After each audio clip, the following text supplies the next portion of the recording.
하루는 우리 이 자매님하고 서울 경복궁 구경을 가는데, 신부님 서울 구경 가는 길에 잠깐 남산 밑에 경리단길, 요즘 뜨는 데 있죠?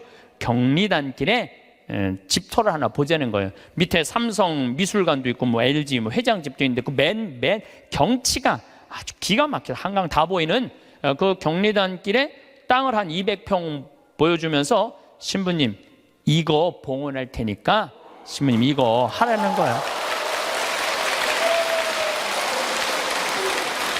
그래갖고 거기가 평당 한 평에 6천만 원이야. 한 평에. 근데 200평. 근데 며칠 전에 무슨 공시지가 이런 게 나오는데 123억이 나왔더라고. 그 시세, 그게 123억짜리를 봉헌을 하신 거예요. 그러면은 하면 돼. 또 하자 그러면 하면 돼. 이게 왜 이런 문제가 생겼냐면 내가 귀하다는 생각을 안 해서 그래요. 그래서 나는 지난 12월 6일 날도 이선희 콘서트 갔다 왔어요. 누구 돈으로? 내 돈으로. 그리고 지난주는 우리 이제 그 이선희 콘서트는 우리 직원들 50대 된 직원들 하고 갔다 왔고, 지난주는 충무 아트센터에 몬테크리스토라는 뮤지컬을 30대 직원들하고 갔다 왔어요. 서울 와갖고 또 충무 아트센터 보니까 신당동 떡볶이집 있더라고. 가서 떡볶이 먹고 멋있게 커피 한 잔 마시고 몬테크리스토 백작 보고, 그리고 집에 새벽 1시에 들어갔어요. 그러니까 많은 분들이 저한테 신부님 맨날 강의만 다니고 힘들어서 어떻게 하느냐고. 나 짬짬이 알아서 잘 놀아요. 맨날 강의만 다니면 나 미칠지도 몰라. 짬짬이 알아서 놀아요. 저만 그런 게 아니라 여러분들도 그렇게 살으셔야 돼. 여러분들도 인생 살면서 고생하고 힘들게 이 가정 여기까지 이렇게 꾸려왔는데, 다른 사람, 심지어 남편, 뭐 주위에 뭐 여러분들 간혹은 시집 왔더니 시동생이 5살 시동생 나중에 키워갖고 장가까지 보냈는데 그 은혜 모르는 경우도 많죠?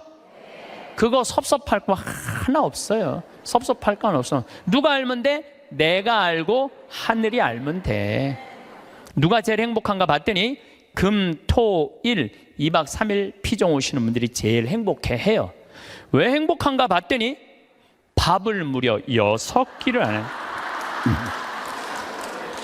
주부가 밥을 6끼 안 하면 행복할 것 같아, 안 행복할 것 같아요? 무조건 행복한 거예요. 여러분들 인생이 왜 힘든 줄 아세요? 돈이 없는데 하려고 그럴 때 힘들어요. 하려고 그럴 때. 내가 지금 5천만 원밖에 없는데 2억이라는 가게를 하고 싶어.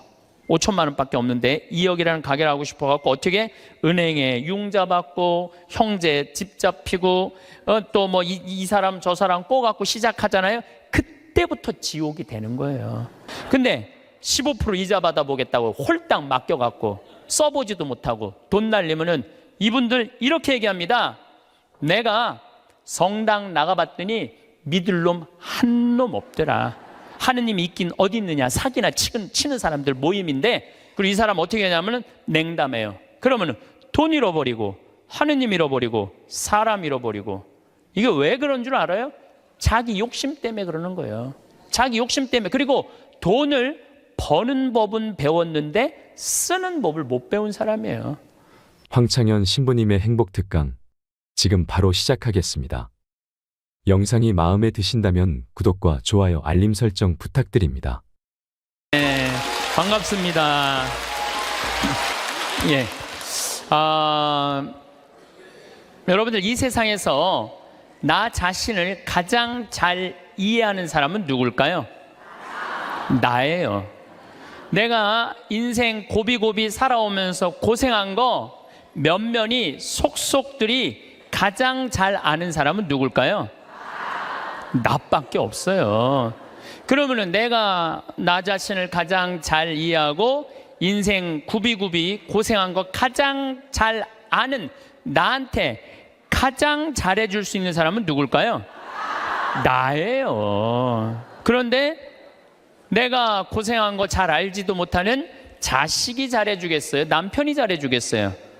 잘해주지 못해. 내 마음에 맞게끔 잘해줄 수 있는 사람은 이 세상에 나 외에는 아무도 없어요. 나 외에는.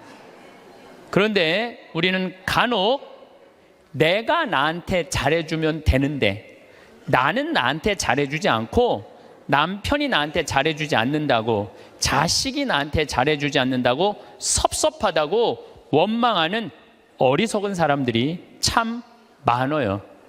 여러분들 이렇게 살아오면서 내가 사글세, 월세, 전세, 그나마 뭐 아파트 20평, 30평 이렇게 살 때까지 정말 알뜰살뜰 아끼면서 절약한 거 자식이 알 것 같아요? 몰라요. 그런데 몰라준다고 맨날 눈물찍, 콧물찍 짜는 이 바보들이 참 많아요.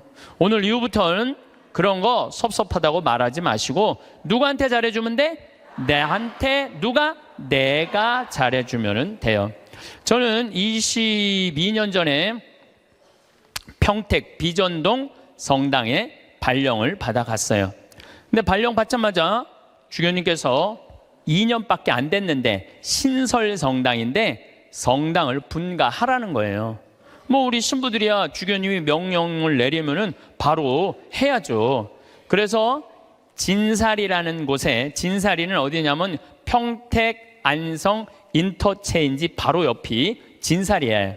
거기서 이제 교우는 200명밖에 안 되는데 분가, 우리 성당은 3,500명 정도 있었는데 그중에 200명을 떼어서 분가를 하라는 거예요. 근데 그 교우들은 이 좋은 성당 놔두고 우리가 거울 나가느냐고 다 설득하고, 또 땅을 보니까 3,200평, 그 평택평야가 쫙 내려다 보이는 맨 꼭대기에 3,200평 땅이 나왔더라고요. 3,200평이면은 2,000평이 초등학교, 운동장, 건물 다 들어가는 게 2,000평이야, 법적으로. 그러니까 초등학교 딱 보면 다 2,000평이에요. 그거 한 배 반만한 땅이 나왔어요. 16만 원에 22년 전에. 근데 뭐 신설성당에 뭐 돈이 어디 있어요. 그래갖고 이렇게 끌어모으고 저렇게 끌어모았는데도 돈이 2억이 부족하더라고. 그래서 내가 모시던 보좌 신부 때 모시던 본당 신부한테 전화를 드렸어요. 신부님, 성당을 분가하라는 명령을 받았는데 땅을 살라고 그러는데 마음에 드는 땅이 나왔는데 2억이 부족하다. 2억을 좀 꿔줬으면 좋겠다. 근데 이 신부님이요, 단 1초도 주저하지 않으시고 내가 꿔줄게, 내일 와, 딱 그러시더라고요. 네. 내가 또 인간관계가 좋거든요. 그래서 이제 가갖고 다음날 31살, 32살에 22년 전이니까 2억을 이렇게 안주머니에 넣고 오는데 정말로 심장이 부들부들 하더라고요. 그래갖고 이제 갖고 와서 그 땅 계약을 다 했는데 상임위원들이 사기당했다는 거예요. 거기에 뭐 건물도 질 수 없고 신부님 사기당했다고 새벽 2시까지 막 뭐라고 그러더라고요. 참 답답하더라고요. 예. 근데 이제 내가 다 알아보고 조사해 본 결과 사기당한 게 아니다. 이렇게 저렇게 얘기를 하고, 어쨌든 이제 그 마음고생을 다 하면서 땅을 다 샀어. 반대를 무릅쓰고. 그리고 1년이 지났는데 땅값이 16만 원짜리가 35만 원으로 뛴 거예요. 1년이 지났는데 그래서 그중에 800평을 팔아서 나한테 돈 꿔준 우리 김창림, 이제 돌아가셨죠. 김창림 필리포 신부님한테 2억을 돌려줬어요. 그러니까 2,400평이 남았는데 거의 돈 한 푼 없이 그냥 산 거야. 그런데 지금은 거기에 아파트가 다 들어왔어요. 아파트가 다 들어왔는데 2,400평이니까 주차 걱정을 해. 좁은 공원, 그냥 그 동네에 공원이 생긴 거. 그래서 무슨 뭐 들은 얘기로, 내가 들은 얘기니까 뭐 카페를 차려갖고 얼마나 근사하게 지냈는지 모른다는 얘기를 들었어요. 그런데 내가 그렇게 마음고생하고 성당터 마련한 거 아무도 몰라.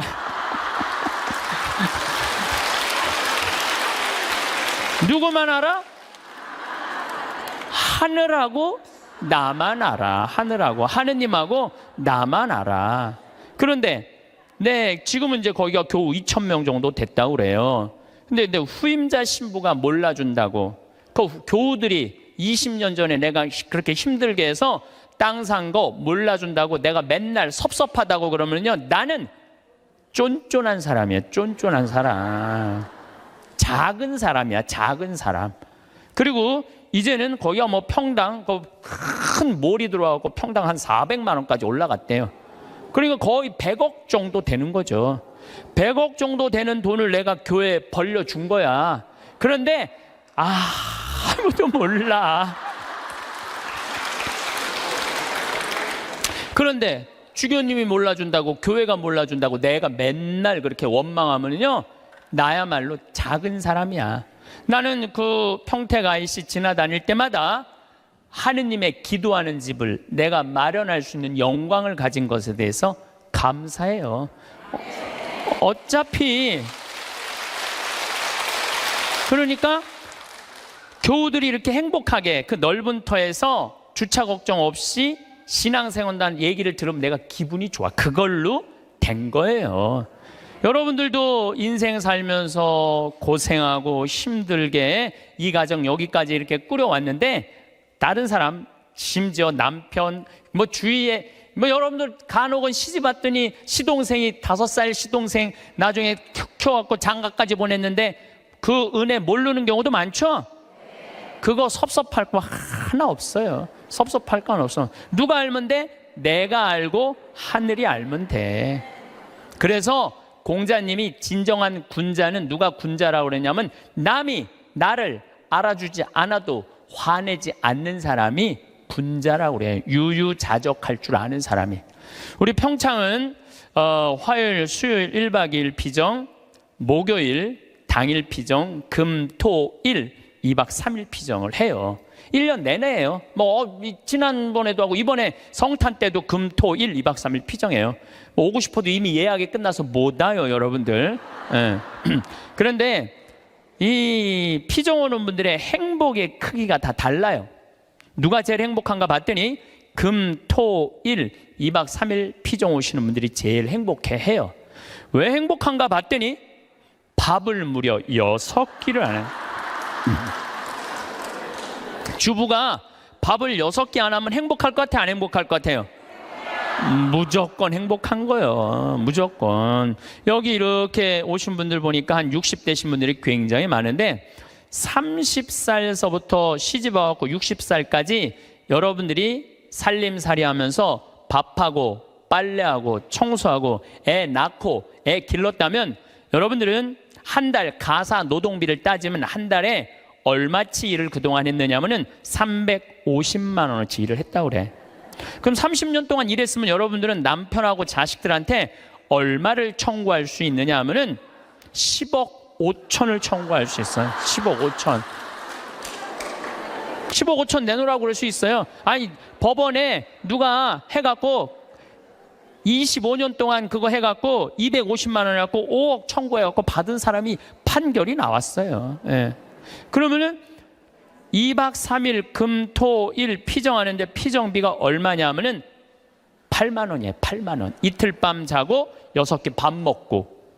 그런데 그렇게 10억 5천만 원어치 일을 하고 난 다음에 그렇게 고생한 나한테 너 한번 이틀 밥 안 하고 좀 편안하게 한번 해주는 밥 먹어라. 내가 너한테 한번 쏠게 하고 그 8만 원을 들여서 평창에 피정을 갈라고 그럴 때 그 돈이 아까워서 갈까 말까 갈까 말까 이렇게 망설이는 사람들이 많다는 거예요. 그러면서 나 고생하는 거 알아주는 사람 하나도 없다고, 눈물 콧물 짤 거 없다 이거야. 그렇게 내가 10억 원 정도 일했으면 나한테 8만 원 정도 쓰는 거 아까워요, 안 아까워요? 써. 그러니까 제발 원망하지 말고 본인을 위해서 쓰라는 거예요. 그리고 그 1박 2일 당일 금토일 피정 오시는 분들 중에 누가 제일 럭셔리한가 봤더니 금토일 2박 3일 오시는 분들이 제일 럭셔리해요. 왜 럭셔리한가 봤더니 설거지를 안 하잖아. 밥 먹고 우리 잠비아에서 온 커피가 있어요. 그 커피 뽑아서 강 내려다보는 데크에 앉아갖고 저 우아하게 그러니까 그 2박 3일 동안 피정 오시는 분들 이번에도 뭐 이 추운 12월 달에 왔는데도 나한테 이런 말을 해요. 신부님 너무 행복해요. 해준 게 아무것도 없는데 내가. 왜냐하면은 우리 또 생태마을에서 요즘 우리가 시래기 말라하고 시래기하고 된장국 끓여 우리 뭐 배추 무 얼마나 맛있어요. 그 자연 아주 정말로 유기농 식단으로 해주니까 요즘은 또 호박 싹 이렇게 했는데 너무너무 맛있더라고. 지금도 이제 이 주일날 나가면은 월요일, 화요일, 수요일 이럴 때는 요즘은 내가 이렇게 대림식이라고 강의 나오면은 그 손님을 안 받아요. 근데 지금 6분이 와 있는데 당일 온다 그러더니 일주일 있겠다는 거. 나한테 오늘 와서 막 신부님 여기 있고 싶다는 거. 아니 강의도 없고 텔레비도 없고 뭐가 좋아서 여기 계속 있겠다 그러니까 팝이 너무 맛있다는 거야. 팝이. 야, 주부한테는 이것만 해도 충분히 행복하구나. 그런 생각이 들더라고요. 저는 이제 여주에 평창은 15,000평인데 여주는 15만 평이에요. 거기에는 수영장도 있고 그림 그리는 데도 있고 도자기 만드는 데도 있고 다 있어요. 거기 피정 이제 우리 교우들 받을 거예요. 거기 600명이야. 지금은 200명이라 1년 기다려도 못 오는 분들 많아. 2년 기다리면서도 못 오는 분들이 많아요. 근데 그런 교우들이 좀 안타까워갖고 여주에 피정집을 지금 준비하고 있어요. 근데 거기는 피정 1박 2일, 2박 3일 이런 거 안 해요. 화, 수, 목, 금, 토, 일 5박 6일 피정이에요. 5박 6일 5박 6일 할 거예요. 5박 6일 여러분들 시간 많잖아. 죽지도 않고 근데 5박 6일 피정하는데 피정비를 얼마만 받을 거냐면은 10만 원만 받을 거예요. 10만 원만.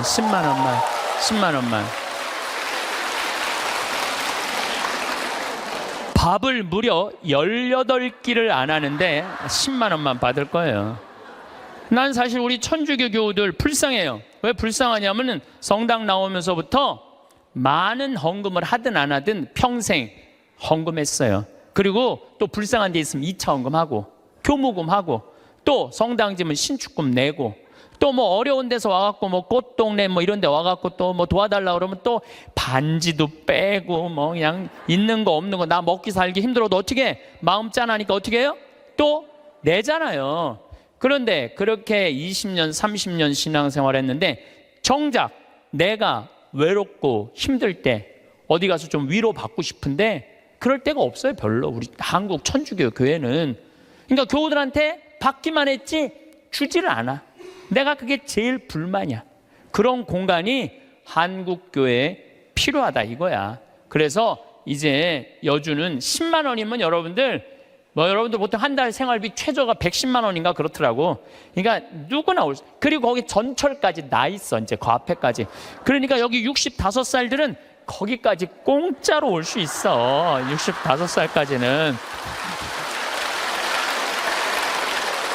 전철까지 나 있으니까 마음만 먹으면은 뭐 얼마든지 올 수 있어요. 그래서 우리 교우들한테 그런 공간을 만들어 줘야 되겠다. 우리도 좀 위로받고 살아야 되지 않아요? 맨날 뭐 남만 위로하고 살아. 나는 30년 동안 그렇게 뼈 빠지게 고생했는데. 그런데 제가 한 6년 동안 그 여주에다가 그런 생태 마을을 꾸며서 한국민들, 우리 천주교 교우들뿐만 아니라 한국민들이 쉴 수 있는 오아시스를 만들어야 되겠다. 그래갖고 다 허가를 받아놨는데 이번 2월 달에 교구청에 편지를 했어요. 주교님 허가를 다 받아놨으니 공사비 달라고. 거기가 총 공사비가 얼마냐면 300억이에요. 300억을 내가 무슨 재주로 만들어. 내가 무슨 재주로. 그러니까 교구에서 내야 될 거 아니에요. 근데 답이 없는 거야. 준다는 답이 없어. 그래갖고 내 친한 주교님한테 말씀을 드렸죠. 아니 어떻게 왜 답이 없냐. 허가까지 다 떨어졌는데 근데 우리 수원교구는 지금 신도시가 굉장히 많이 생겨요.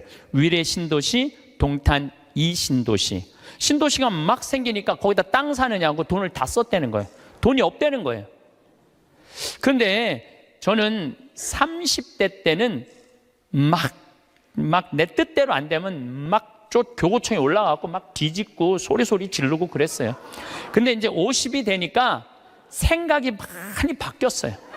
어떻게 바뀌었느냐 하면은 내가 다 해놨는데 만약에 교구청에서 돈이 없다고 300억이 돈이 없다면 어떻게 하면 되냐면은 안 하면 되지. 안 하면 되지 않아요? 여러분들 인생이 왜 힘든 줄 아세요? 돈이 없는데 하려고 그럴 때 힘들어요. 하려고 그럴 때 내가 지금 5천만 원밖에 없는데 2억이라는 가게를 하고 싶어. 5천만 원밖에 없는데 2억이라는 가게를 하고 싶어갖고 어떻게 은행에 융자 받고 형제 집 잡히고 또 뭐 이 사람 저 사람 꼬갖고 시작하잖아요. 그때부터 지옥이 되는 거예요. 그때부터 5천만 원만 있는데 2억짜리 그건 하면 안 돼요. 안 하면 되지. 그래서 내가 주교님한테 편지했어요. 주교님, 저는 하느님의 집을 지면서 기쁨을 잃어버리고 싶지 않다고. 그래서 지금 교구가 여러 가지 어려움이 있으니까 나중에 하자고. 지금 편안하게 마음 먹자고. 그랬더니 주교님이 저한테 답장했어요. 딱 한 줄 보냈어. 참 고맙다. 이렇게. 네. 그래서 이제 접기로 이제 마음 먹었어요.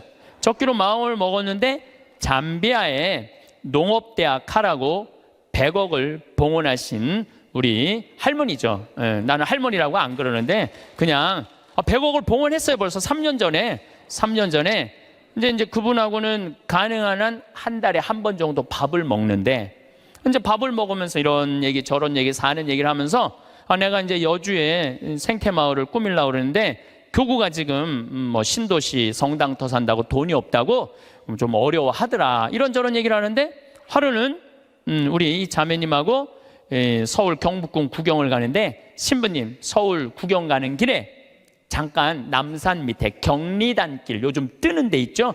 경리단길에 집터를 하나 보자는 거예요. 밑에 삼성 미술관도 있고 뭐 LG 뭐 회장집도 있는데 그 맨 경치가 아주 기가 막혀 한강 다 보이는 그 경리단길에 땅을 한 200평 보여주면서 신부님 이거 봉헌할 테니까 신부님 이거 하라는 거야.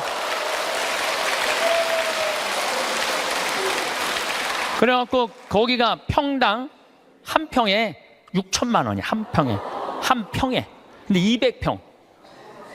근데 며칠 전에 무슨 공시지가 이런 게 나오는데 123억이 나왔더라고. 그 시세 그게 123억짜리를 봉헌을 하신 거예요. 우리 교우들 쉬는데 그거 신부님 이거 갖고 꾸미는데 좀 이렇게 미천하시라고. 그래갖고 내가 또 이제 주교님한테 가서 아니 이거 저 봉헌을 했는데 이거 어떻게 하면 좋으냐고. 그러더니 우리 주교님께서 아우 그럼 우리 하자고. 이렇게 봉헌한 분이 있으니까 난 또 하자고 그러면은 하면 돼. 또 하자고 그러면 하면 돼.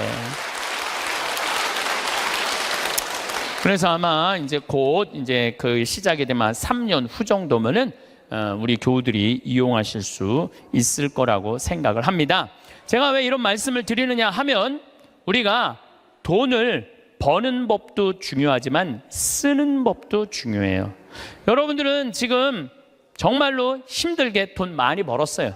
그렇죠? 아끼기도 많이 아꼈어. 그런데 벌기만 하고 쓸 줄을 모른다면은 뭐하러 벌어? 그렇잖아요. 힘들게 돈을 많이 모았어. 근데 쓰려고 8만 원을 쓰려고 보니까 아까워. 벌 떨어. 그럼 뭐하러 버냐 이거예요. 벌 줄도 알고 쓸 줄도 알아야 돼요. 뭐 어느 교구에 뭐 우리 교구 얘기예요. 우리 수원교구 얘기인데 한 본당에 금융업을 하는 회장님이 있었나 봐. 나한테 돈을 맡기면은 내가 15% 이자 주겠다고. 여러분들 내가 평화방송에 수도 없이 얘기했어요. 여러분 인생이 왜 괴로운지 알아요? 정치가 잘못돼서 내 팔자가 기구해서 절대 그렇지 않아요. 내가 잘못 선택해서. 어떻게 잘못 선택해? 과하게 욕심을 부려서 인생이 힘든 거예요. 그런데 이분은 15% 이자 준다고 교우들을 꼬신 거야. 그래갖고 막 1억씩 5천만 원씩 막 맡겨갖고 그 사람이 300억을 끌어 모았대요. 그런데 지금 우리나라 법정이자가 1.25%예요. 은행에다가 1억을 맡기면 1.25%면 10만 4천 원 이자 받아, 한 달에. 1억. 그래서 요즘은 어떤 자식이 효자래요? 3억 엄마 이거 쓰고 써 그래갖고 3억 주는 자식이 효자가 아니래. 한 달에 그저 100만 원씩 용돈 주는 자식이 효자래. 3억 주는 자식이 효자가 아니라. 3억 줘봤자 은행에서 30만 원밖에 못 받아요. 3억 줘봤자. 그러니까 이 사람한테 맡기면은 15%니까 125만 원을 받을 수 있는 거야. 1억만 맡겨도. 그러니까 사람들이 정신이 나왔고 그 사람한테 전래분과장이라는데 다 갖다 맡긴 거예요. 한 3-4달은 이자가 나왔는데 그 다음에 어떻게 못 나와요. 그래갖고 망해갖고 이분 지금 감옥에 가 있대요. 그러면은 5천만 원 1억씩 맡긴 사람들은 이 사람들은 돈 써보지도 못하고 하늘에 날아간 거예요. 허공에 날아간 거예요. 그렇지 않아요? 그러면은 15% 이자 주겠다고 꼬신 이 전래분과장이 나빠요? 15% 이자 받아먹겠다고 맡긴 사람이 나빠요? 둘 다 나빠. 둘 다. 여러분들 오늘 이후부터 경제 성장이 2% 이상 안 되면은 2% 이자 주는 데 없어요. 경제 성장이 3% 되면은 3% 이자야. 경제 성장이 3%인데 5% 이자 준다 그러면 이건 의심해 봐야 돼요. 근데 경제 성장이 3%인데 10% 이자 이율이 나온다? 이건 100% 사기라고 보면 돼. 15% 이자 준다? 150% 사기라고 생각하면 돼. 근데 이 어리석은 많은 분들이 5천만 원 1억을 갖다 맡긴 거야. 내 이 강의를 듣고 어떤 분이 생태마을에 전화했어요. 신부님 안 그래도 사기 당한 분이래. 안 그래도 상처 입었는데 신부 왜 전국에 창피하게 그 얘기를 하느냐고, 하지 말라고. 그래 전화가 왔어. 근데 저는 왜 하느냐 하면은 여러분들 그런 예를 들어서 타산지석이라고 그랬죠? 여러분들 이렇게 어리석은데 넘어가지 마세요. 차라리 그 5천만 원이면은 이스라엘 성지순례를 10번을 갔다 올 수 있는 돈이야. 이스라엘 성지순례 10번 갔다 올 수 있는 돈이야. 여러분들이 이스라엘 성지순례 10번을 갔다 오잖아요. 그럼 여러분들은 예수님하고 투구 지낼 수 있어. 투구 지낼 수 있어. 내가 이스라엘 성지순례 지금 5번 갔다 왔거든요. 5번 갔다 왔는데 저는 지금 예수님하고 거의 틀라고 그래. 성서를 읽으면은 예수님이 막 튀어나와. 막 튀어나와. 그래서 나한테 말을 걸어요. 말을 걸어. 예수님이 말을 걸어요. 요즘 제가 이제 내년 3월 8일부터 성서 강의를 해요. 성서 강의를 하는데 나는 성서 전공한 신부가 아니잖아요. 그리고 신학교 때 뭘 배웠는지 생각도 안 나. 성서 전공한 신부도 아니고 신학교 때 배운 거 기억도 안 나. 근데 내가 성서를 강의하겠다고 평화방송하고 정말로 엄청난 도전을 하는 이유 중에 하나가 5번을 성지순례 갔다 오면서 내가 만난 예수님, 그 예수님을 얘기해주고 싶은 거예요. 오늘 아침에도 이제 강의를 준비하다 나왔는데 무슨 일이 있었느냐 하면은 예루살렘에 가면은 겟세마니 동산 위에 눈물 동산이 있어요. 눈물 성당이 있어. 거기서 눈물 성당에서 우리 올해 2월 달에 우리 교우들 200명이 겟세마니 동산으로 내려가고 있는데 내가 맨 나중에 가고 있는데 거기서 아랍아이가 예루살렘 성전 그 지도 그 1달러에 사라고 계속 맡기는 거예요, 나한테. 그래서 내가 됐다고 그랬는데 나 혼자 지금 맨 뒤에 가고 있는데 이 친구가 뒤에서 내 뒤로 꼬집더라고요. 이 목덜미를 꼬집어. 얼마나 기분 나빴는지 몰라. 꼬집고 내 뒤통수를 치는 거예요. 아랍아이가 얼마나 기분 나빴는지 몰라요. 그래도 내가 천주교 신부인데, 천주교 신부인데 너무너무 화가 났는데 나 혼자고 거긴 물건 파는 애들 천지인데 걔하고 어떻게 싸워요. 그리고 나는 성격상 맞고 말지 싸우진 않아. 그래갖고 내려가갖고 겟세마니 동산에 가서 기도를 하는데 예수님 생각이 나더라고요. 예수님은 유대인들이 툭 하면 돌을 집어 던지려고 그랬어요. 툭 하면 돌을. 근데 예수님은 어떻게 했느냐 하면은 아직 내 때가 되지 않았다고 인내하세요. 인내를 하시고 예수님 어떻게 마지막 십자가상의 죽음을 통해서 누구를 구원하고 싶었어? 인류를 구원하고 싶었어요. 몇몇 사람들이 기분 나쁘게 돌 집어 던진다고 욕한다고 그것 때문에 큰 일을 그르칠 분이 아니었어요. 나도 이 200명이나 되는 사람들을 데리고 와서 성지순례 하는데 내가 하나 기분 나쁘다고 막 신경질 부리고 나 이제 간다고, 나 이제 한국으로 갈 거라고 겟세마니 동산에 앉아서 이렇게 기도를 하는데 정말로 구구절절 예수님이 느껴지더라고요. 그리고 인내라는 거 그런 게 막 느껴지는 거예요. 여러분들도 자식 키우면서 정말로 이 세상 살면서 더러운 꼴 많이 보죠? 근데 여러분들 왜 참아요? 이거 자식 하나 잘 키워보겠다고, 자식 하나 행복하게 해보겠다고 참는 거 아니에요? 그러니까 인내를 하면은 뭐를 얻을 수 있느냐 하면은 열매를 얻을 수 있어요. 열매를. 인내를 하면. 근데 내가 만약에 이스라엘 성지순례 안 갔다 왔으면 이런 묵상 나 죽었다 깨어나도 못해. 근데 만약에 여러분들이 5천만 원을 가지고 이스라엘 성지순례 10번만 갔다 오면 여러분 예수님하고 트고 지낼 수 있다니까. 근데 15% 이자 받아보겠다고 홀딱 맡겨갖고 써보지도 못하고 돈 날리면은 이분들 이렇게 얘기합니다. 내가 성당 나가봤더니 믿을 놈 한 놈 없더라. 하느님이 있긴 어디 있느냐. 사기나 치는 사람들 모임인데, 그리고 이 사람 어떻게 하냐면은 냉담해요. 그러면은 돈 잃어버리고 하느님 잃어버리고 사람 잃어버리고. 이게 왜 그런 줄 알아요? 자기 욕심 때문에 그러는 거예요. 자기 욕심 때문에. 그리고 돈을 버는 법은 배웠는데 쓰는 법을 못 배운 사람이에요. 돈을 버는 법은 배웠는데 어떻게 써야지 의미 있고 행복하게 쓰는지 모르는 사람들이 내가 보기엔 대한민국에서 천지야. 돈 쓸 줄 모르는 사람들이. 작년에 내가 잠비아 봉사활동을 80명의 교우들하고 갔다 왔어요. 갔다 왔는데 정글에를 잠깐 들어갈 일이 있었는데 병원이 있는데, 병원이 있으면 간호대학에 같이 있어야 된대요. 근데 수녀님이 간호대학을 짓다가 돈이 없어서 수독을 해버린 거야. 돈이 없어서. 내가 그걸 보는데 마음이 짠하더라고요. 근데 마침 제가 작년에 잠비아는 비행기표 아껴본다고 이 아디스 아바바, 이 이디오피아를 통해서 걸리 들어갔었어요. 근데 아디스 아바바 공항에서 내 옷가방을 다 잃어버렸어요. 그래갖고 양복 3벌, 4벌 중에 입은 거 하나 빼고 3벌이 다 없어져 버렸어. 그런데 그 전주 연중 제15주 복음이 뭐였느냐면은 너희들은 선교 떠날 때 옷을 1벌 이상 갖고 다니지 말아라. 1벌 이상 갖고 다니지 말아라. 식량 자루나 돈주머니도 갖고 다니지 말아라. 근데 예수님이 거기다 신발은 신고 가라고 또 써 있어. 성서에. 참 신발은 신고 가라 그랬거든요. 근데 나는 잠비아 미국 강의 다닌다고 옷을 4벌, 양복을 4벌. 내가 너무너무 부끄러웠어, 내 자신한테. 그래서 저는요 지금도 양복을 한 달에 1벌만 입어요. 안 갈아입어 이제. 안 갈아입어. 작년에 내가 그 배운 깨달음으로 안 갈아입어. 너무 좋더라고. 한 달에 1벌만 입고 다니니까 참 좋더라고요.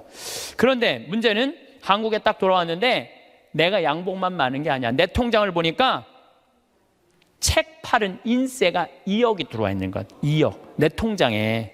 나 돈 막 하는 사람이에요. 근데 내가 그 돈이 뭐가 필요해? 마누라가 있어? 자식이 있어.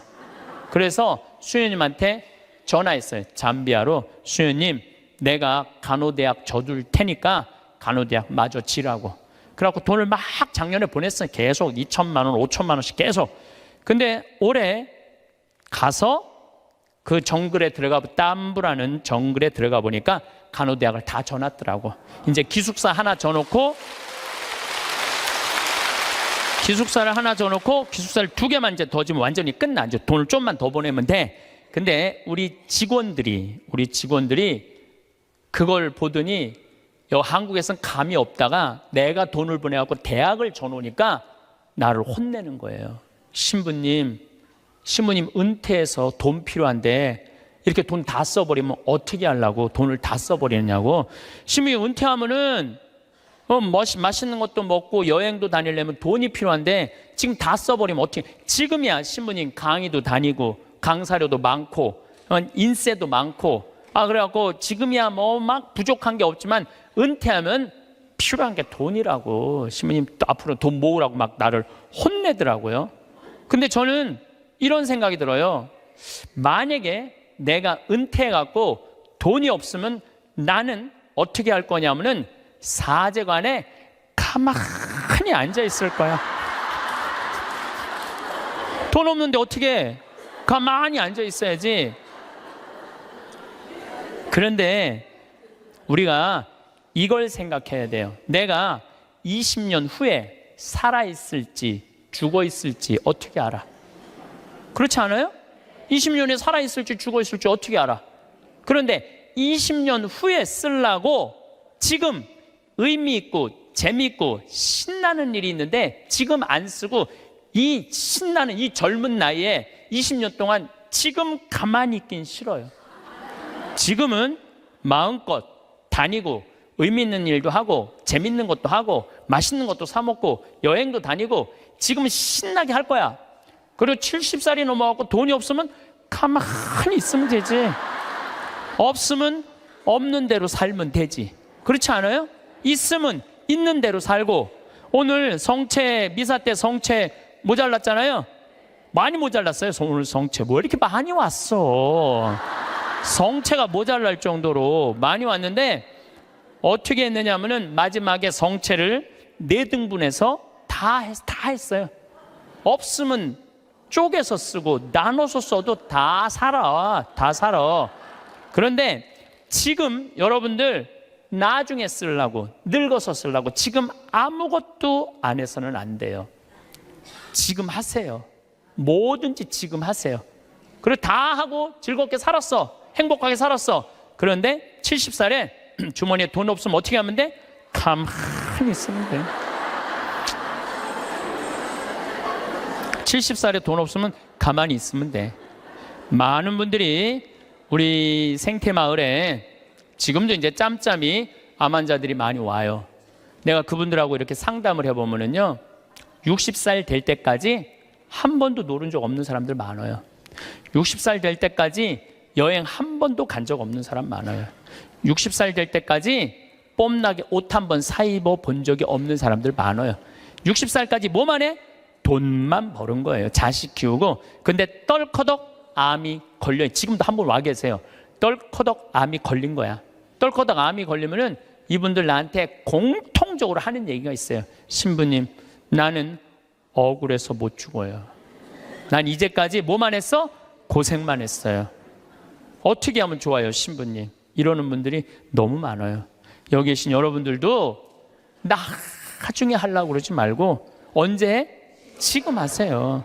저 청국장 가루도 나중에 사 먹지 말고 언제 사 먹어? 지금 사 먹어. 지금. 그게 훨씬 건강하고 좋은 거예요.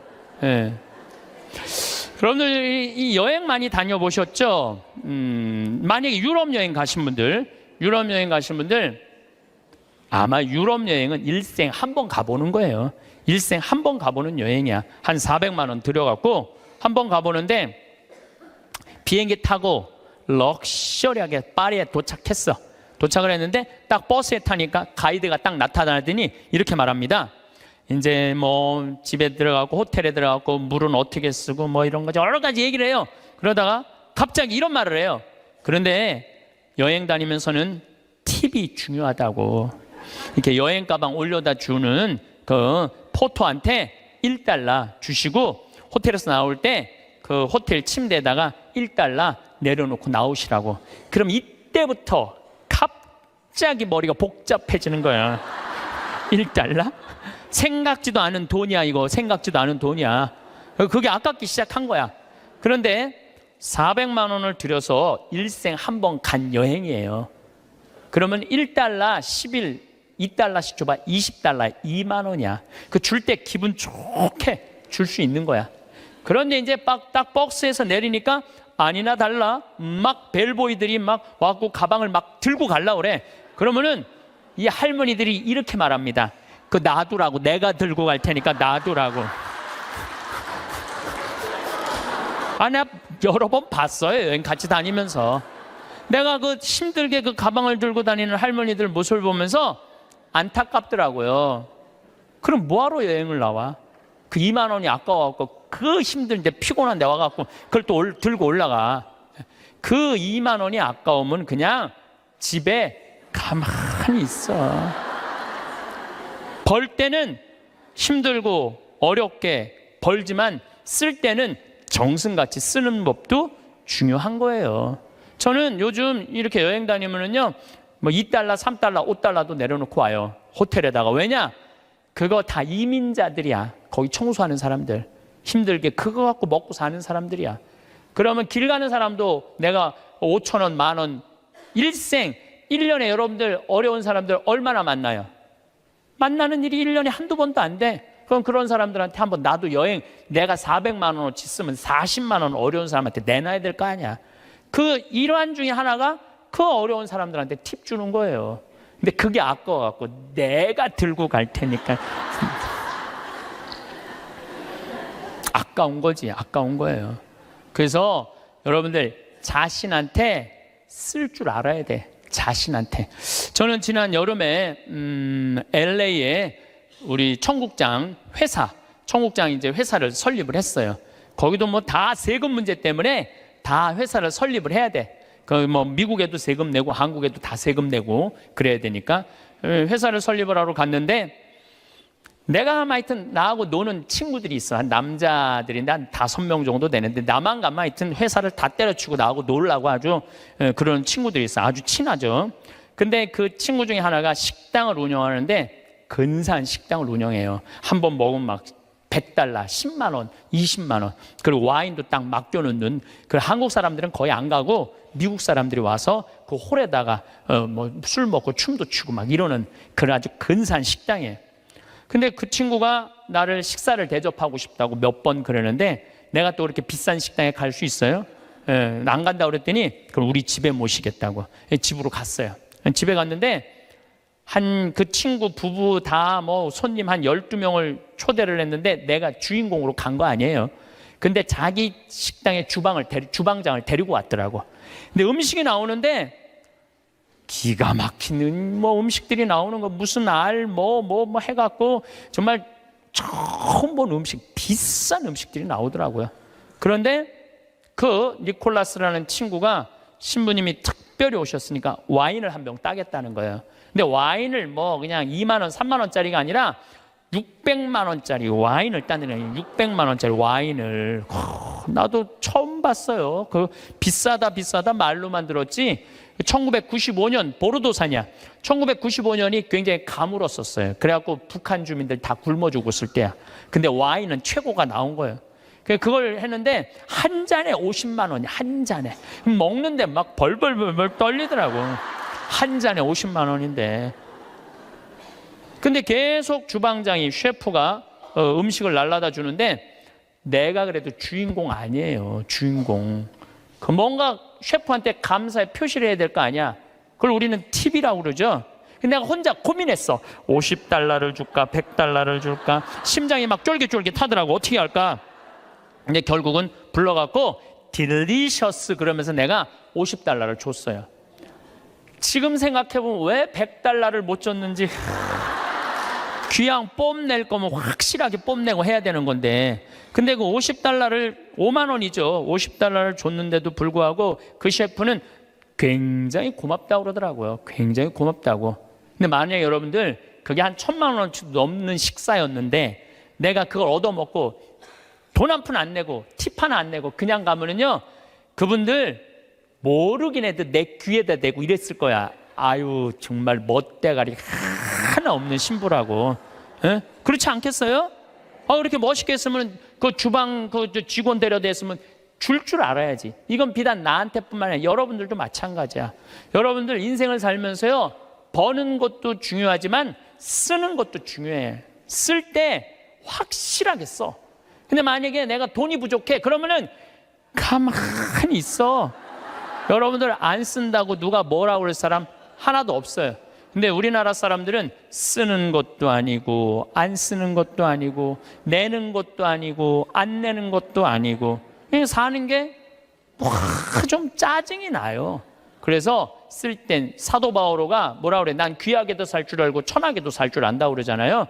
돈 안 쓴다고 누가 뭐라 할 사람 하나도 없어. 근데 쓸 때는 멋있겠어. 이게 왜 이런 문제가 생겼냐면 내가 귀하다는 생각을 안 해서 그래요. 내가 귀하다는 생각. 나는 어쨌든 성당터 또 그 다음 성당도 2,400평 성당터 해갖고 지금 아주 공원 같은 성당 돼 있어요. 그러니까 나는 내가 수고한 거 누가 알아? 하늘이 알고 내가 알아. 그래서 나는 지난 12월 6일 날도 이선희 콘서트 갔다 왔어요. 누구 돈으로? 내 돈으로. 그리고 지난주는 우리 이제 그 이선희 콘서트는 우리 직원들 50대 된 직원들 하고 갔다 왔고, 지난주는 충무 아트센터에 몬테크리스토라는 뮤지컬을 30대 직원들하고 갔다 왔어요. 서울, 우리는 평창이니까 무조건 대전, 서울 이런 데 오는 거예요.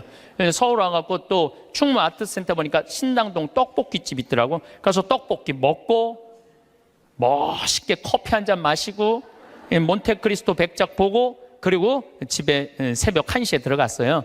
그러니까 많은 분들이 저한테 신부님 맨날 강의만 다니고 힘들어서 어떻게 하느냐고. 나 짬짬이 알아서 잘 놀아요. 맨날 강의만 다니면 나 미칠지도 몰라. 짬짬이 알아서 놀아요. 저만 그런 게 아니라 여러분들도 그렇게 살으셔야 돼. 부처님이 이런 말씀을 하세요.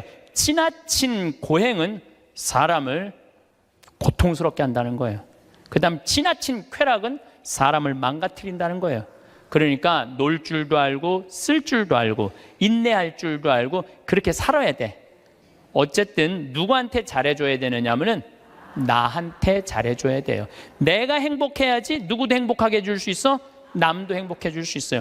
맨날 자기가 영혼이 찌그러지면은 남편 욕하고 자식 욕하는 거야. 근데 내가 8만 원 들여서 평창 생태마을 피정 딱 갔다 와서 다음날 아침에 기분 좋게 음식 해줄 수 있어요. 그러니까 오늘 이후부터 누구한테 잘해줘? 나한테 잘해주세요. 나가서 성모 울타리 빵 사세요.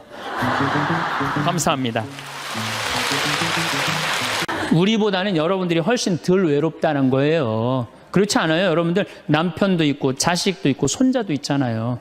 그러면 그 소중한 사람들한테 사랑하면서 살아야지. 우린 사랑할 사람도 없는데 여러분 사랑할 사람이 있잖아요. 그럼 조금만 내가 잘하면 되는데 그게 안 되는 거예요. 우리나라 여자들이요, 이 세상이 너무너무 여자 살기 좋은 세상이 돼갖고 여자들이 지금 뭐가 뭔지도 모르고 살아요. 집에서 남편들, 여러분들 남편들이 200만 원, 300만 원 벌어갖고 돈 갖다 주잖아요. 여러분들 길 지나가다 보면은 여러분들 10,000원 주는 사람 있어요? 지나가는 남자가? 없죠? 남편은 200만 원, 300만 원 한 달 뼈 빠지게 갖고 갖다 주잖아요. 그럼 잘해줘야 될 거 아니야. 그렇지 않아요? 그것도 1, 2년 갖다 준 것도 아니고 20년, 30년 갖다 줬으면 잘해줘야 될 거 아니야. 근데 집에서 그런 기가 막힌 남편 왕대접 해줘요? 개 다음으로 대접은 개 다음으로. 집에 마누라 자식 먹여 살린다고 이마가 땅바닥에 닿도록 인사하고 다니는 거예요. 여러분들 남편들 나가면 그래요. 그럼 집에서 왕대접 해줘야 될 거 아니야. 집에서도 왕대접 못 받아, 직장에서도 왕대접 못 받아. 어디 가면 왕대접 받아요? 룸사롱 가면 왕대접 받아요. 룸사롱 가면은 막 그냥 가슴이 볼랑말랑한 옷 입고 그냥 여자들이 그냥 허벅지 뜯어진 치마 입고 그냥 머리도 그냥 생머리 싹 하고 그냥 사장님 오셨느냐고 그냥 팔짱도 끼고 그냥 술도 따라주고 그냥 또 그냥 안주 드시라고 그냥 땅콩 오징어 말아갖고 입에 막 넣어주고. 얼마나. 그러니까 30만 원, 40만 원 쓰는 게 안 아까운 거예요. 대한민국의 룸사롱으로 남자를 몰아내는 건 누가 몰아내는 거냐? 여자들이 난 몰아낸다고 생각해요. 여자들이. 마누라라는 게 아침에 출근할 때 보면 막 사자머리를 해갖고 막 귀신 눈을 해갖고 그냥 여보 다녀와, 그냥 다녀오게 하고 난 다음에 다녀오라고 그래야지. 예쁘게 차려입고 문 입구에서 여보 다녀와. 그러면 내가 이렇게 이쁜 마누라 있는 집에 돌아와야 돼. 그런 마음으로 나가서 일할 거 아니에요. 사자머리 밥도 제대로 안 챙겨주고 그냥 다녀오라고 그러고. 또 대한민국 남자들은 또 착해요. 또 다녀오랜다고 저녁에 여보 나 다녀왔어. 근데 아직도 그냥 사자머리를 하고 그냥 텔레비 보고 앉아있으면 어느 남자가 집에 들어가고 싶겠어요. 그렇지 않겠어요? 그래서요, 사람은요, 부부는요, 사는 맛이 있어야 돼요. 사는 맛이. 50이 넘으면요, 남자가 테스토스테론은 없고 에스트로겐만 있어요. 여성 호르몬이 자꾸 나와요. 그래서 성적인 능력이 사라져요. 성적인 능력이 사라지니까 50 넘은 남자들은 무슨 낙으로 사느냐면 먹는 낙으로 사는 거예요. 먹는 낙으로. 그냥 50만 되면 말하는 거 좋아하고 먹는 거 좋아한단 말이야. 근데 이 남자는 50이 넘으면 먹는 걸 좋아하는데 50이 넘은 여자는 이 세상에서 제일 하기 싫은 게 밥이야, 밥.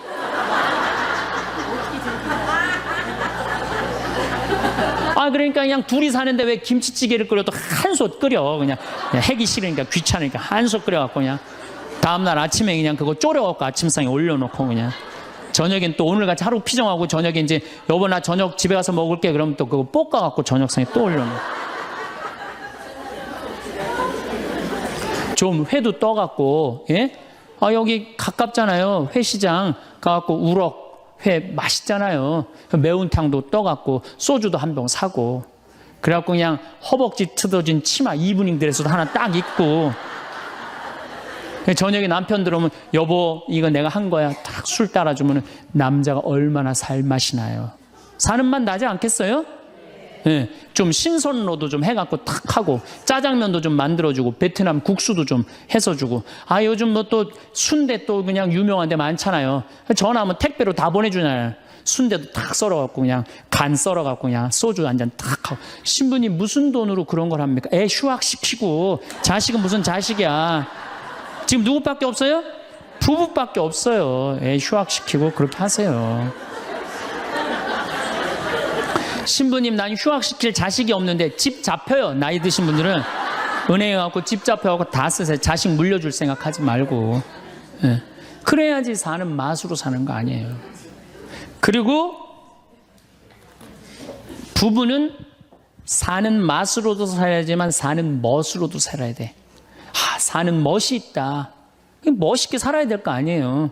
근데 나는 제일 가슴 아픈 우리 자매님들이 어떤 분들이냐면은 자기를 꾸미지 않는 분들이에요. 이쁘게 좀 이쁜 옷도 사 입고 그래야 되는데 생전 자기가 무슨 군인이야? 집에 있어도 파마를 해도 꼭 철모 뒤집어 쓴 거 딱 1년 내내 풀어지지도 않는 거 쓰고 앉아갖고 그냥 생전 그냥 마누라라는 게 그냥 맵시 있는 옷 한 번 제대로 입지도 않고 그럼 남편이 사는 맛이 있어요? 사는 멋이 있어요? 좀 꾸며야죠, 본인이. 예쁜 옷도 좀 사서 입고, 좀 브릿지도 좀 넣었다가, 머리도 그냥 생머리도 했다가, 이쪽으로도 묶었다가, 저쪽으로도 묶었다가, 어느 날 좀 틀어도 올리고, 막 이래야지 그냥 남자가 사는 맛도 있고, 사는 멋도 있을 거 아니에요. 생전 그냥, 옷도 그냥, 신부님 옷 맵시가 있어야지 옷을 사 입죠. 그러면 좀 살도 좀 빼시고 그냥 이건 벤지 엉덩이지 구분도 안 되는 그냥 몸매를 가지고 그냥 그러니까 그냥 몸빼바지만 계속 짚고 이 집에 있으면은 어느 남자가 집에서 가고 싶어요. 본인을 꾸미시라는 거예요. 그래서 남자는요 사는 맛도 있고 사는 멋도 있는 거 멋도 있어야 돼요. 그래서 예쁜 옷 남편도 좀 꾸며주고 남편도 좀 나비 넥타이도 좀 하고 남자가 50이 넘으면요 제가 지난 그 미국에 한번 강의를 갔는데 너무 멋있는 부부를 봤어요. 남편이 한 60쯤 돼 보이는데 식사를 같이 하려고 그러는데 남편이 살짝 머리가 벗겨졌더라고요. 근데 부인이 사각모를 탁 저기 뭐 차에 하더라고요. 남편을 바깥에서 만났는데 딱 했는데 부인이 여보 이거 써 탁 씌워주는데 너무 멋있더라고요. 여러분들 앞 백화점에 가갖고 남편 좀 사각모도 좀 멋있는 거 좀 중절모도 멋있는 거 사서 탁 씌우면 얼마나 좋아. 그렇지 않아요? 옷도 이제 50이 넘으면요 단색을 입어야 돼요. 노란색을 입든지 초록색을 입든지 아니면 빨간색을 입든지 그래야지 좀 젊어 보이는데 이거는 그냥 김치국물 떨어져도 안 보이는 체크무늬 사서 입혀갖고 그냥 1년 내내 빨아주지도 않고 그냥 맛도 없고 멋도 없는 거죠. 그래서 좀 무슨 돈으로 애 휴학시키고 자식은 무슨 자식이에요. 여러분들 이제 50이 넘어가갖고요 여러분들의 유일한 동반자는 누구밖에 없다? 남편밖에 없다. 그럼 남편한테 잘해줘야죠. 그냥 50이 넘으면 또 남자들도 문제는 문제예요. 이 남자는 50이 넘어가면 친구가 없어져요. 오로지 방에만 있는 거 집에만. 근데 여자는 바뀌어 또 성격이 바뀌어 50이 넘으면 친구가 너무 많아. 그냥 맨날 만나러 나가야 되는데 그냥 이 남자고 여자고 이제 서로 힘든 거죠. 또 그냥 50, 60 넘은 남자들은 씻지도 않아. 그냥 냄새 나고 그냥 이러니까 그냥 남편 옆에 가까이 가기도 싫은 거죠. 예. 근데 이 부부가요, 서로 애인같이 살아야 돼요. 우리 자매님들 자기를 애인같이 꾸며야 돼요. 그래갖고 언제든지 집에서도 깔끔하고 예쁘게 차려입으면 남자가 기분이 좋잖아요. 집도 좀 화분도 좀 예쁜 거 좀 해놓고 여행도 좀 다니고 둘이 공연도 좀 가고 극장도 좀 보러 다니고 이래야지 그냥 사는 맛도 나고 사는 멋도 날 거 아니에요. 그래서 제발 좀 성지순례 좀 가세요. 제가 여러분들한테 꼭 부탁하고 싶은 거는 옛날에 중세시대는요, 성제집 다 팔아갖고 갔어요. 다 팔아서 그냥 예루살렘 가는 걸로 끝나는 거예요. 거기서 죽어도 여한이 없다고. 그러니까 여러분들도 예수님 어제 복음에 자케오 얘기 나왔죠? 그거 예리고 얼마나 좋아요. 그리고 그냥 갈릴레아도 좀 호수도 가보고 얼마나 좋아요. 신부님 무슨 돈으로? 휴학시키고 그 돈이면 충분해요. 한번 갔다 오면은요, 신앙이 틀려지거든요.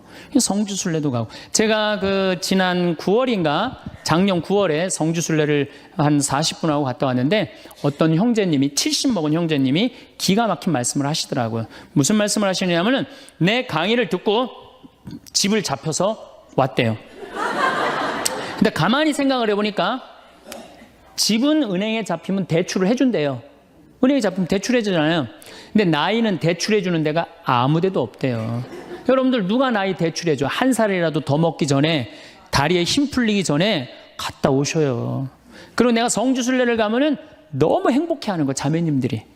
그래갖고 나는 은혜 받아갖고 성제 갖고 그냥 성령을 충만히 받아갖고 10일 동안 저렇게 행복하고 그냥 은총에 그냥 가득한 줄 알았더니 12일 동안 밥을 안 하잖아, 밥을.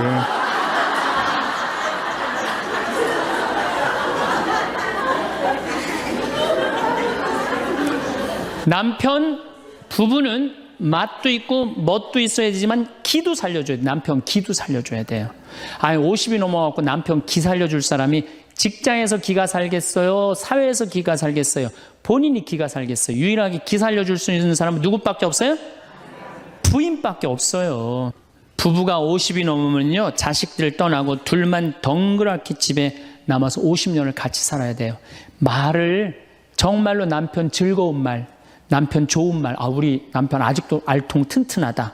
우리 남편 아직도 어깨가 그냥 대유평 평야 같다. 이런 말 해주는 게 중요한 거예요. 그런데 그냥 말을 진짜 못해. 내가 2000년 역사상 말 진짜 못하는 놈 한 놈 알고 있어요. 어떤 놈 진짜 말 못하느냐면은 십자가상 예수님 십자가 위에 매달렸을 때 왼편의 강도, 진짜 말 못하는 놈이에요, 그놈. 이제 십자가 매달렸어. 너무 아파.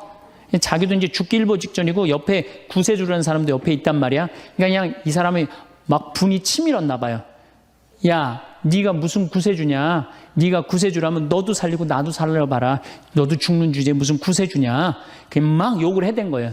그러니까 예수님이 그냥 매달려갖고 아파 죽겠는데 이놈이 이상한 소리 하니까 대꾸도 안 해요. 대꾸도 안 해. 성서 보면은 그냥 가만히 계세요. 근데 내가 2000년 역사상 진짜 말 잘하는 사람 한 사람 알고 있어요. 그게 누구냐면 오른편 강도예요. 얼마나 말을 잘하느냐면은 그렇게 얘기를 하니까 이 왼편에 있는 강도를 혼내요. 야, 이놈아, 니놈하고 나는 죽어도 싸. 강도짓을 했으니까. 근데 저분이야말로 무슨 죄가 있어? 가난한 사람, 병든 사람 함께 해주고 인간 사랑하신 분인데, 그리고 이 강도가 한마디 해요.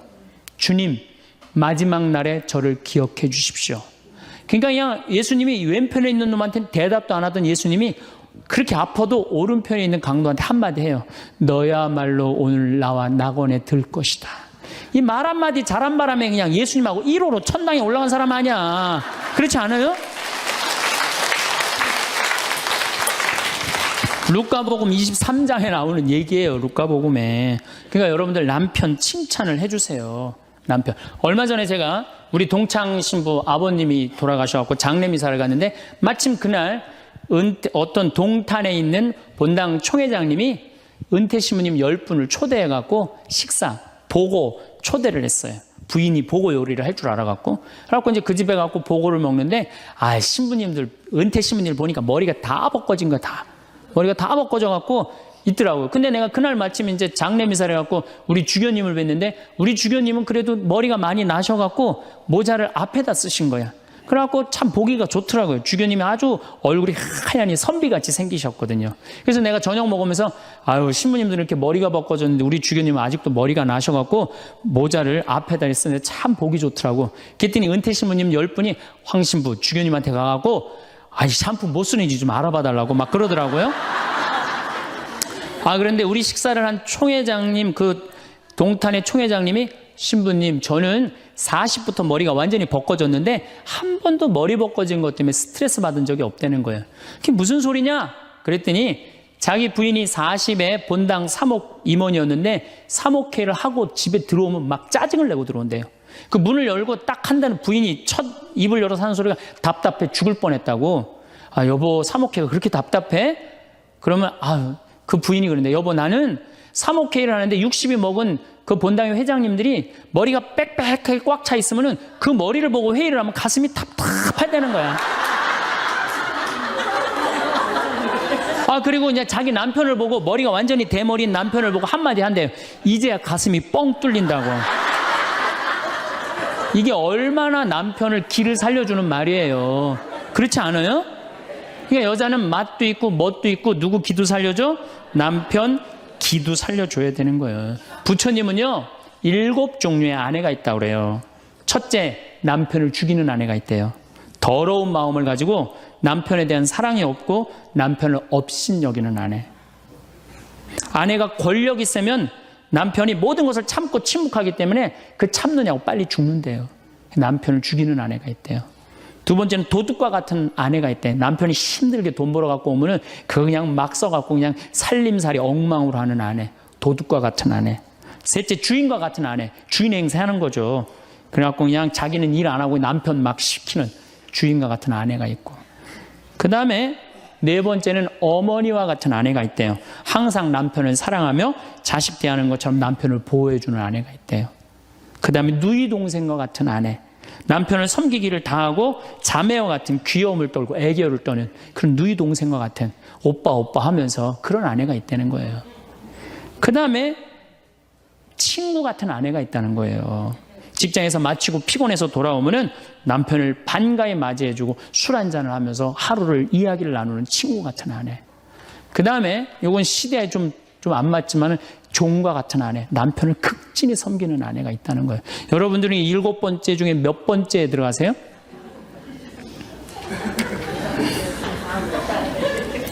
아무것도 아니에요? 이 7번째 아무것도 아니면 큰일인데. 근데 우리나라 남자들도 문제예요. 사실은 이 부인한테 참 잘해야 되거든요. 자기 믿고 따라온 사람이 있는데 얼마나 귀하게 해야 돼. 근데 우리나라 남자들 참 부인한테 말 못해요. 정말 이쁘다고 말 한마디 해주면 얼마나 좋아. 여자는요 1년 365일 365가지 방법으로 이쁘다는 소리를 듣고 싶어 한대요.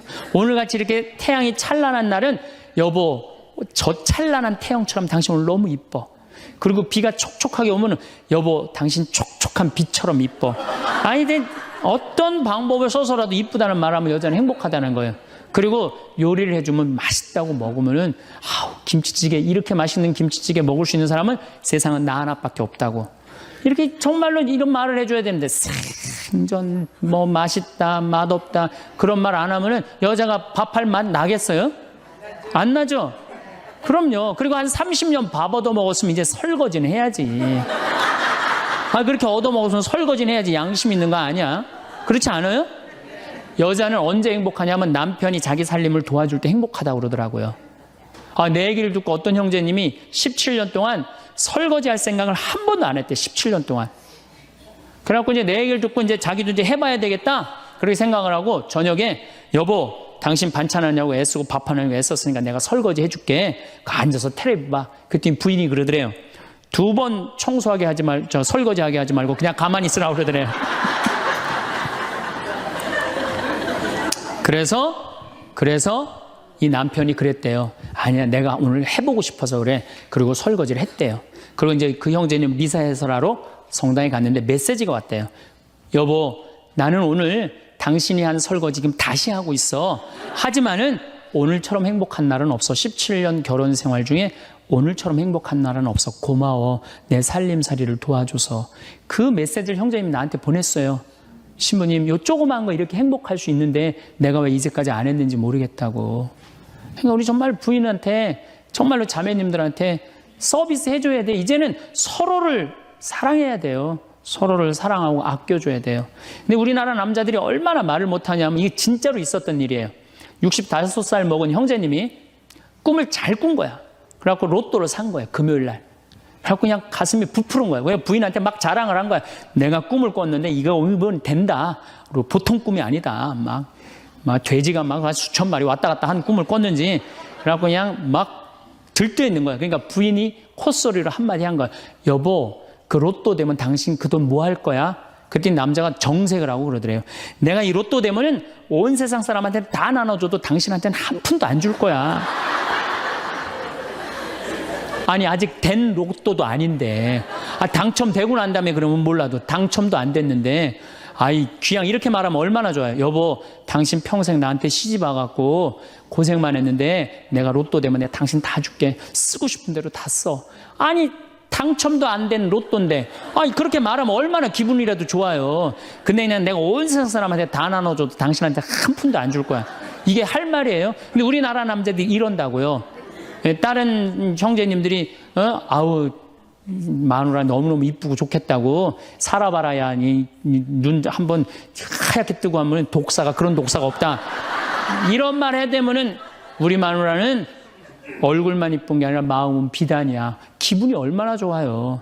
참 고운 말을 못하는 거야. 그냥 온 세상 사람한테 다 나눠줘도 당신한테는 한 푼도 안 준다. 그러니까 이 부인이 너무 열받아갖고 한 달 반 동안 밥을 안 해줬대요. 그리고 진짜 무서운 건 집안에서 폭력이에요, 폭력. 더욱이 남자가 여자를 때리는 건 있을 수 없는 일이에요. 부부가요, 때린다는 건 있으면 안 돼요. 아니, 여자가 남편한테 결혼을 할 때는 이 험난한 세상, 저 힘 있는 남자한테 보호받고 싶어서 결혼하는 거 아니에요? 그렇지 않아요, 보통? 그런데 그 남편이 자기를 때린다고 생각하면요, 이건 치욕이에요, 여자한테는. 그래서 남자가 여자를 때리면 안 돼요. 정말로 이것도 진짜 있었던 일인데 70이 다 돼가는 할머니인데 평생 남편한테 맞으면서 살았대요. 그런데 또 친구 하나가 평생 남편한테 둘이 이제 할머니가 이제 둘이 친구야. 서로 맞고 살아갖고. 근데 그 평생 맞은 할머니가 하루는 이 친구 할머니한테 전화를 한 거야. 막 웃으면서 전화했대. 너 뭐가 이렇게 좋아갖고 전화했냐? 그랬더니 우리 남편이 이번에 병원에 갔는데 글쎄 3개월밖에 못 산다고. 나 지금 입을 뒤집어 쓰고 지금 웃으면서 너한테 전화하는 거라고. 이건 너무 불행하지 않아요? 너무 불행하지 않아요? 정말로 자기 부인 아파서 죽는데 따라 죽는 남편도 있는데 이게 그냥 자기 남편 3개월밖에 안 산다고 이불을 뒤집어 쓰고 막 웃으면서 그냥 전화를 할 정도면 이건 같이 살지 말아야지. 그렇죠? 그러니까 여러분들 남편한테 잘하세요. 또 여기 있는 우리 형제님들 누구한테 잘해요? 그래도 나이 먹어갖고요. 여러분들 지금 신부님 난 도저히 우리 남편하고 못 살 거예요. 지금 바꿔봐야 거기서 거기에요. 지금 바꿔봐야. 자, 남자하고 여자하고 얼마나 서로를 이해를 못하느냐 하면은 남자는 하루에 2,000마디만 하면은 말 끝난대요. 근데 여자는 하루에 6,000마디를 해야 된대요. 그러니까 여자가 훨씬 말이 많은 거죠. 남자는 직장에 갔다 오면 할 말 끝난 거예요. 집에 할 말이 아무것도 없는 2,000마디 이미 다 했는데 할 말. 남자로 사람으로서 할 말 끝났는데 뉴욕의 게리 머카스라는 교수가 이 통계를 냈어요.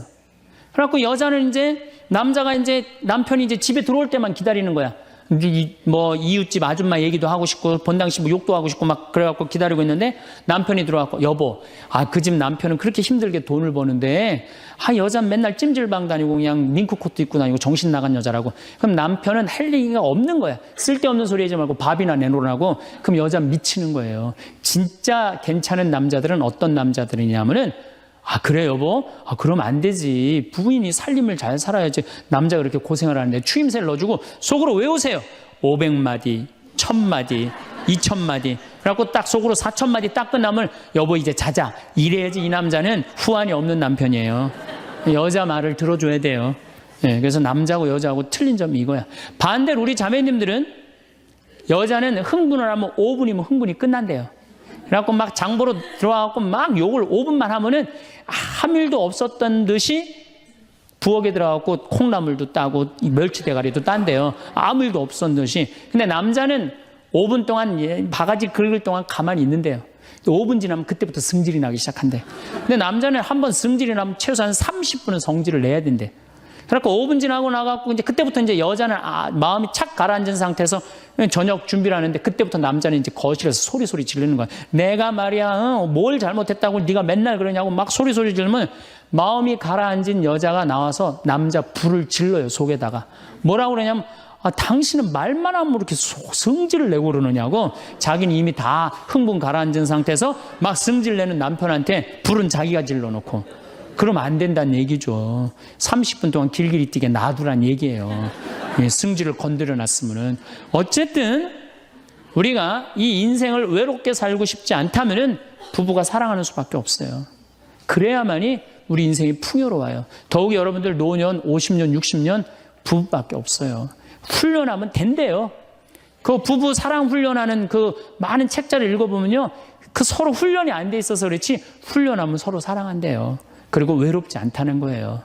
다음 시간에는 이제 정말로 그렇다면 구체적으로 우리가 외롭지 않는 방법에 대해서 이야기를 나누도록 하겠습니다. 감사합니다. 황창현 신부님의 행복 특강 어떠셨나요? 행복은 결국 내 안에 있고 내가 찾는 것이라는 생각이 들었습니다. 오늘은 마음 편하게 살아가는 방법 4가지를 말씀드리겠습니다. 마음 편하게 살아가는 방법 4가지. 사람은 살아가면서 누구나 마음을 수련해야 하는 시간이 오기 마련입니다. 바쁘고 정신없는 세상에서 살아가다 보면 몸도 마음도 지치기 때문이지요. 한 번뿐인 나의 인생이 잘 풀리고 매일 행복하면 좋지만 현실은 그것과 많이 멀어져 있기에 마음이 많이 닫혀 있을 것입니다. 다른 사람들은 행복해 보이고 다 잘 살아가고 있는 것 같은데 왜 나만 불행해 보이는 건지, 왜 나만 이렇게 지쳐 있는 건지 마음이 무거워져 있는 내 자신을 발견할 수 있을 것입니다. 내 인생은 내가 만드는 것이며 지켜줘야 할 존재입니다. 내 마음이 편하지 않으면 잘 될 것도 절대 잘 되지 않습니다. 내 마음이 편해야 생각하지 않았던 곳에서 행운이 오기 마련입니다. 내 인생에서 가장 중요한 내 자신을 지키려면 내가 온화해져야 합니다. 현실에 부딪히다 보면 내 자신에게 신경 쓸 겨를이 많이 없었을 것입니다. 이해합니다. 많이 힘드셨지요? 많은 세월이 흘러가는 동안 나이는 먹어가고 몸은 지쳐있고 나를 돌볼 시간이 없었던 내 자신에게 마음의 평화라는 선물을 줄 시간입니다. 우리는 내 마음을 편안하게 하여 살아가는 방법에 대해 알아야 합니다. 사람마다 어려울 수도 있고 쉬울 수도 있지만 조금씩 노력하다 보면 내 마음의 편안함이 어느새 자리 잡아 노후에는 평화로움으로 가득 차 있는 내 자신을 따뜻하게 감싸줄 수 있을 것입니다. 첫 번째, 그러려니 하는 마음 가지기. 인생을 살아가다 보면 내 뜻대로 되는 것이 있고 내가 아무리 노력해도 해결되지 않는 내 능력 밖의 일도 많습니다. 내가 하고자 하는 일들이 모두 다 잘 되면 바랄 것이 없겠지요. 하지만 내 뜻대로 되지 않는 것이 현실입니다. 그럴수록 내 마음은 그러려니 하는 마음을 가지셔야 합니다. 인생은 내가 뭘 해도 흘러가기 마련입니다. 그렇기 때문에 하나하나에 신경 쓰기보다는 마음을 놓고 물 흐르듯이 흘려보내야 마음의 평화가 찾아옵니다. 세상 어느 곳에서 장애물을 만난다 해도 둥그런 공처럼 만들어 놓은 내 마음은 아무도 원망하지 않고 불평도 없이 그러려니 하는 마음으로 이겨낼 수 있을 것입니다. 마음을 비우고 다듬어 인생 길을 가다 보면 마음의 의미를 알게 될 것입니다. 세상이 내 마음을 모두 맞출 수는 없습니다. 내 마음에 들지 않는 일이 생겨도 세상은 그러려니 하고 마음을 놓으십시오. 내 인생에 있어서 마음에 꼭 맞는 사람이 없어도 나도 누군가에게 그렇게 꼭 맞는 사람이 아닐 수도 있으니 그러려니 저 사람은 그렇구나 하며 흘려보내십시오. 나에게 상처 주는 사람이 있다면 저 사람은 왜 나에게 계속 상처를 주는가 하며 너무 마음에 두지 말고 저 사람의 마음은 더 지옥이겠구나 하며 그러려니 하며 살아가 보는 겁니다. 세상은 나에게 아픔만 주는 사람만 옆에 두지 않습니다. 누군가가 나에게 비난하고 분노를 내뿜어 내 기분을 상하게 했다면 그 사람에게서 흘러나온 부정적인 기운을 나에게서 최대한 떨치기 위하여 저 사람도 그렇게 해서 자신에게 좋을 건 없을 텐데 하며 그러려니 하는 쪽으로 마음을 바꿔보십시오. 내 주변에 꼭 그렇게 비난하는 사람만 있는 것은 아닐 것입니다. 분명히 내 자신이 부족한데도 아껴주고 격려해주는 사람도 있기 마련입니다. 사랑하는 사람을 떠나보내 마음이 너무 아픈 상황이더라도 잠시는 슬프되 계속 슬퍼하는 마음으로 내 자신을 우울하게 만들지는 마십시오. 마음을 최대한 편안하게 흘려보내며 인생은 결국 왔다가 가는 것, 영원한 것은 어디 있으리 하며 그러려니 하는 마음으로 최대한 열심히 살아가 보는 겁니다. 그렇게 하다 보면 언젠간 내 마음이 많이 편안해져 있는 것을 깨닫게 될 것입니다. 두 번째, 기대감을 버리고 실망하지 않도록 하기. 인생은 절대 자신이 생각했던 대로 흘러가지 않습니다. 계획한 대로 흘러가지 않다 보면 내가 이렇게 노력했는데 내가 얼마나 이러기를 바랬는데 하며 기대했던 것들에 대한 실망감이 크기 마련입니다. 인간관계에서도 마찬가지입니다. 내가 누군가에게 잘해줬을 때 그 사람도 나에게 잘해주기를 기대합니다. 하지만 내가 잘해준 것에 비해 상대방은 그렇지 않아 마음이 상하기도 하지요. 그때부터 마음은 불안과 실망의 연속이 됩니다.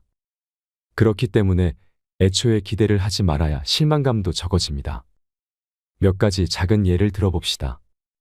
내일 운동을 할 계획이 있었는데 피곤하고 귀찮아 운동을 하지 못했습니다.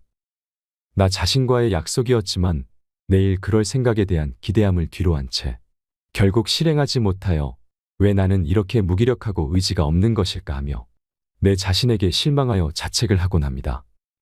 그럴 이유가 없습니다. 오늘 못했으면 내일 해도 되는 것입니다.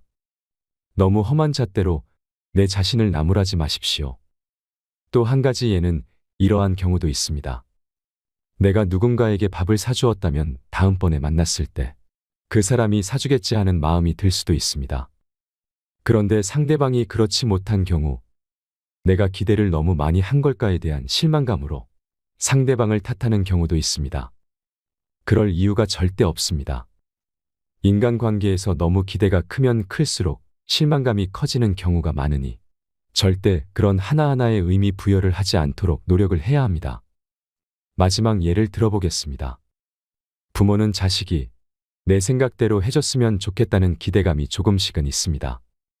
부모는 자식이 나에게 좀 더 잘했으면 좋겠고 더 나를 생각해줬으면 좋겠어 하는 생각이 있기도 하지요. 하지만 절대 그 모든 것을 자식은 알 수가 없습니다. 기대를 하면 할수록 실망감이 커져 상처를 받을 수도 있기에 나와는 다른 인격체로 존중하며 기대감을 버리고 그러려니 하며 내 온전한 인생을 즐기는 것에 집중하십시오. 그렇게 하다 보면 자식도 내 마음을 알아주는 시기가 언젠가는 꼭 올 것이며 내 마음의 평화가 자리 잡았을 때 자식의 마음을 더 크게 품을 수 있을 것입니다. 세 번째, 내 자신을 누구보다 사랑하기. 인생을 살아오면서 남을 배려하느라, 남에게 더 베푸느라, 남에게 눈치 보느라 등 많은 이유로 내 자신을 돌아보지 못한 경우가 많습니다. 상대방에겐 관대하면서 내 자신에게는 왜 이렇게 야박했는지 하는 생각이 들기도 하지요. 그렇게 살아온 인생을 돌이켜보면 내가 내 자신을 사랑해 줄 시간이 많이 없었을 것입니다. 한 번뿐인 인생, 내 자신을 사랑해 줄 사람은 단언코 자기 자신입니다. 내가 내 자신을 사랑해 주지 않는다면 내 마음의 평화는 있다가도 금세 사라질 것이며 절대 인생을 편안하게 살 수가 없습니다. 내 인생이 편안하기 위해서 제일 중요한 것은 내 자신을 사랑하라가 기본이 되어야 합니다. 나는 사랑받을 가치가 충분히 있는 사람이며 소중한 사람입니다. 어디서든 당당하게 나를 내세우기 위해서는 이러한 마음이 뒷받침되어야 합니다. 많은 사람들로부터 나를 지키셔야 합니다. 그래야 내가 행복해집니다. 나를 사랑하는 방법에는 어떤 것들이 있을까요? 제일 중요한 것은 나의 긍정적인 부분을 생각하거나 적어보는 것입니다. 나를 칭찬하는 것부터 시작해보세요. 나의 장점이 무엇인지, 내가 오늘 어떠한 일을 했는지, 어떤 것을 했을 때 내가 웃고 행복했는지 등 나를 상세하게 돌아보는 시간을 가지셔야 합니다. 이러한 것들이 반복되다 보면 내 자신은 어느새 단단해져 있고 누가 나를 사랑하지 않아도 내 자신이 나를 충분히 사랑하기 때문에 인생을 살아갈 힘이 생기며 내 마음이 편안하게 살아갈 수 있을 것입니다. 네 번째, 휴식 시간 가지기. 그동안 인생을 너무 열심히 달려왔습니다. 휴식 시간이 꼭 필요한 시기입니다. 몸도 마음도 지쳐 내 나이가 언제 이렇게 됐는지, 언제 세월이 이렇게 흘렀는지 갑자기 문득 생각날 때가 있기도 하지요. 사람은 기계가 아니기 때문에 주기적으로 쉬어주어야 나의 뇌도 다시 활발해져서 정신이 맑아집니다. 그래야 마음이 편안해질 수 있습니다. 평소에 하고 있던 걱정에서 벗어나 숨을 고르십시오. 편안하게 누워 음악을 들어도 좋고 즐거운 드라마를 즐겨도 좋습니다. 상쾌한 공기를 마시며 운동을 하는 것도 너무 좋습니다. 좋아하는 사람을 만나 커피도 한 잔 마시고 산책을 하는 것도 추천드립니다. 그러는 동안에는 절대 부정적인 생각이나 걱정으로 머리를 채우시면 안 됩니다. 휴식 시간인 만큼 주기적으로 휴식답게 쉬어주어야 마음을 편안하게 하며 살아갈 수 있습니다. 휴식만큼 내 마음을 편안하게 해주는 원동력이 없습니다. 바쁘더라도 나의 인생을 위하여 꼭 한 템포 쉬어 가십시오. 지금까지 마음 편하게 살아가는 방법 4가지에 대하여 말씀드렸습니다. 인생은 롤러코스터와 같습니다. 무섭고 두려운 상황이 있더라도 또 언젠가는 밝은 날이 옵니다. 한 번뿐인 인생, 마음 편안하게 살아가는 것이 제일 중요합니다. 그래야 절대 나중에 후회하지 않습니다. 내 자신을 사랑하며 오로지 나의 정신에 집중했을 때 비로소 내 인생이 편안해질 수 있습니다. 많은 사람들이 인생에 있어 마음 편안하고 기쁘게 살아가기를 바라면서 다음 영상에서 뵙도록 하겠습니다. 이상으로 책틀맨이었습니다. 지혜를 쌓는 당신의 오늘이 아름답습니다. 더 좋은 영상으로 찾아뵙겠습니다.